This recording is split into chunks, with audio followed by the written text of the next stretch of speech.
Informé, cultivé, rigoureux. Il n'est jamais à court d'arguments. Savoir et comprendre. Alexandre Morin-Villouellette.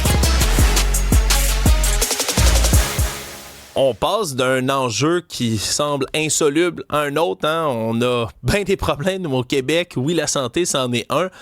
Mais adjacent à la santé des gens qui se retrouvent dans nos rues, malheureusement, des gens qui n'ont pas de logement, des gens qui n'ont pas de logis, qui se ramassent en situation d'itinérance. C'est un problème qu'on essaie tous d'endiguer. La mairesse Valérie Plante, hier, est sortie en demandant haut et fort un Top Gun au ministre de la Santé et des Services sociaux, un Top Gun pour venir régler le problème de l'itinérance. Mais parlons-en avec quelqu'un qui a d'autres propositions, justement. Soraya Martinez-Ferrada, qui est chef d'Ensemble Montréal, candidate à la mairie de Montréal. Bonjour, Mme Ferrada. Bonjour. Je vous ai entendu hier proposer vos propres mesures. On va y revenir par rapport aux bâtiments vacants à Montréal, par exemple. Mais vous, l'idée d'un Top Gun, comment on voit ça? Ben moi, je pense qu'on se défile. Montréal doit elle-même être son propre Top Gun. Je veux dire, on a notre responsabilité comme municipalité. Puis Montréal, en fait, a reçu de Québec d'énormes pouvoirs depuis déjà presque un an, plus d'un an, dont on peut déjà faire beaucoup de choses nous-mêmes. Je pense que c'est une question de prendre nous-mêmes notre responsabilité. Oui, prendre nous-mêmes notre responsabilité. Ça passe par quoi, ça? Ça passe par quoi, Mme Ferrada, prendre les responsabilités? Bien, premièrement, c'est bien évident qu'on veut s'assurer que les gens ne tombent pas en itinérance. Donc, il y a une question de prévention. D'ailleurs, j'écoutais Sam Watts hier, la Maison Bon Accueil, qui dit exactement la même chose. Il y a trop de monde qui rentre, qui tombe en itinérance, que de gens qui en sortent. Donc, il y a un problème d'entrée. Donc, il faut s'assurer que la prévention, elle est là. Moi, j'ai proposé 2 mesures qui sont déjà portées par des organismes comme Bon Accueil et Maison du Père. Donc, de faire une banque de loyers. Vous savez, aujourd'hui, il y a encore 215 familles qui attendent de trouver un logement à Montréal après le 1er juillet. Donc, il faut s'assurer que l'année prochaine, en 2026, si moi je suis mairesse, je vais m'assurer qu'on crée une banque de loyers, qu'on pourra céder des bails à des familles qui cherchent du logement, s'assurer qu'ils ont un logement. Deuxièmement, des fois, les gens sont évincés parce que tu as une bad luck dans la vie puis tu n'es pas capable de payer ton loyer. Ouais. De créer des microcrédits parce que ça coûte plus cher à la société d'avoir quelqu'un dans la rue que de l'aider à rester dans son logement. Donc, la prévention devient extrêmement importante. Puis après... Ça c'est intéressant, oui. Ben oui, puis après, s'assurer que nous, la Ville, on a beaucoup de bâtiments vacants.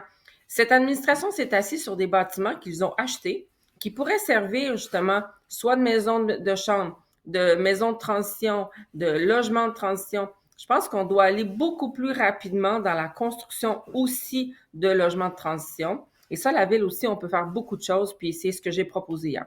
OK, je rebondis là-dessus. Vous dites plus rapidement de ne pas s'asseoir sur des bâtiments. On dirait que c'est toujours une promesse qu'on entend quand un parti est dans l'opposition, ça, particulièrement à la Ville de Montréal, là, où on va accélérer les processus, on va construire plus vite, on va couper là, les fameuses lignes rouges là, qui empêchent d'aller plus vite dans la bureaucratie. Oui. Sauf que là, quand on est rendu assis dans la chaise du maire ou de la mairesse, des fois, c'est plus compliqué qu'on pense. Est-ce que vous pensez vraiment que vous avez les moyens ou les mesures d'aller de l'avant avec plus de rapidité dans des milieux comme ça? Bien, absolument. Vous savez, vous pouvez d'une part dire et dicter que les permis, par exemple, ne coûtent rien. Vous pouvez dire que pour tout logement abordable et social qu'on construit, qu'on travaille avec des organismes communautaires, on ne charge pas le coût du permis, on ne charge pas le coût du domaine public quand on construit, quand on a une pépine sur le trottoir, on ne charge pas. On peut aussi être un partenaire financier. Moi, j'ai annoncé qu'on pouvait faire des bails amphithéotiques sur les terrains au lieu de les vendre, en fait, de s'assurer qu'ils deviennent une proposition financière. Donc, la Ville, nous-mêmes, on doit penser comme un développeur immobilier pour du logement social et abordable. C'est ce on ne fait pas ça. On attend toujours que le financement vienne de Québec puis du fédéral, mais actuellement, Montréal est assis sur un vaste capital d'équité de bâtiments, puis je pense qu'on peut penser autrement la construction de logements à Montréal. C'est intéressant, puis vous parlez de financement. Moi, je rebondis là-dessus parce que tout coûte plus cher. Mme Ferrada, je pense que là-dessus, vous êtes bien au courant. plus on essaie de prendre des mesures en politique ces temps-ci, il y a une sortie là, au municipal de la mairesse Catherine Fournier à Longueuil par rapport au fameux feu de circulation qui coûte 1 million de dollars. On a un exemple cette semaine à Sainte-Thérèse là, d'une glissade à 200... Ouais, une petite glissade d'eau, en fait, une petite glissade pour aller dans l'eau, 225 000 tomates pour une glissade en plastique torsadée. Tout coûte plus cher. Est-ce qu'il y a moyen, ça, aussi, pour une administration comme celle de la Ville de Montréal, d'injecter de l'argent en itinérance comme ça, mais s'assurer que ça ne coûte pas la peau du derrière, pardonnez mon expression, pour être capable de payer quoi que ce soit? Vous savez, actuellement, moi, ce que j'aimerais, là, c'est qu'on mette autant d'argent dans l'itinérance qu'on en fait pour la gestion animalière. La gestion animalière à Montréal coûte extrêmement cher. On finance énormément et il faut le faire. On aime nos animaux, il faut le faire. Mais il faut faire la même chose en itinérance. C'est pas normal pour une ville qui a un budget d'à peu près 8 milliards qu'on en dépense même pas 0,1-0,2% en itinérance. Alors, je pense qu'on est capable de dégager. Vous savez, faire des priorités, c'est de renoncer. Puis qu'il y a des choix qu'on doit faire. Puis dans les prochaines années, Montréal doit donner un coup de barre sur la lutte à l'itinérance, sur la propreté, sur la sécurité. Puis il y a des choix qu'on doit faire comme administration si on veut que cette ville prospère, puis qu'elle donne un filet social aux gens qui en ont besoin. Fait que c'est une question aussi de choix. Est-ce qu'on met vraiment, là, excusez, ça a comme accroché mes oreilles, on met-tu vraiment plus d'argent en gestion animalière qu'en itinérance à Montréal? Ah, absolument. Ah oui, absolument. C'est-tu vrai? Oui, c'est totalement vrai. OK, là, je suis comme en bas de ma chaise là, d'entendre ce genre de statistiques-là. Là. Je vous avoue, j'aimerais ça voir les chiffres parce que dans ma tête, c'est comme inconcevable. Non, c'est vraiment très vrai. On met énormément d'argent dans la gestion animalière. Ça coûte très cher à la ville. Puis c'est correct, je veux dire, on doit, c'est aussi de partie de notre responsabilité.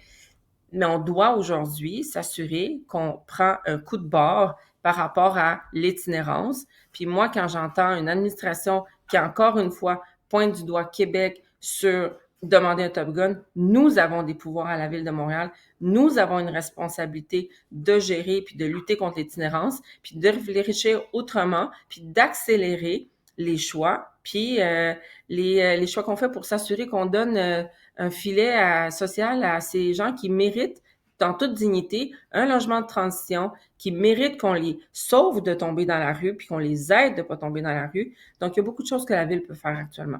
Oui, c'est sûr qu'un premier pas dans la dignité, ce serait, là, je m'excuse, ça m'a vraiment fait scier les oreilles, bien, ce serait qu'on investisse autant d'argent dans nos humains que dans la gestion de nos animaux dans la Ville de Montréal. Je vous avoue, ça vient me chercher, surtout que là, on investit 22,5 millions de dollars, très bien, mais je dis, puis peut-être de mauvaise foi un peu de ma part, mais ben, c'est sans glissade à Sainte-Thérèse. C'est sans glissade de Sainte-Thérèse. On va-tu vraiment endiguer le phénomène en ce moment de l'itinérance à Montréal avec cet argent-là quand on sait que tout coûte cher? Je me pose des questions, moi aussi. Dans tous les cas, c'est intéressant. Puis on vous sent en campagne, Mme Ferrada. On va en attendre des propositions de votre part comme celle-là. Oui, puis on va en avoir d'autres. Puis la campagne, vous savez, les campagnes sont importantes. Puis ça nous permet justement de proposer des choses. Puis je m'en viens avec des propositions particulières sur l'itinérance, sur le logement. Puis j'ai bien hâte d'échanger avec les citoyens de Montréal là-dessus. Puis j'ai hâte, vous m'enverrez vos chiffres. Pour vrai, je suis curieux. Puis si ça va me faire plaisir, on va vous les faire parvenir. C'est bel et bien vrai. Là, je vous avoue que moi, ça vient de m'apprendre quelque chose de pas très drôle ce matin. Soraya Martinez-Ferrada, vous êtes chef d'Ensemble Montréal. Vous êtes candidate, bien sûr, à la mairie de Montréal. Merci d'avoir été de passage ce matin. Merci, bonne journée.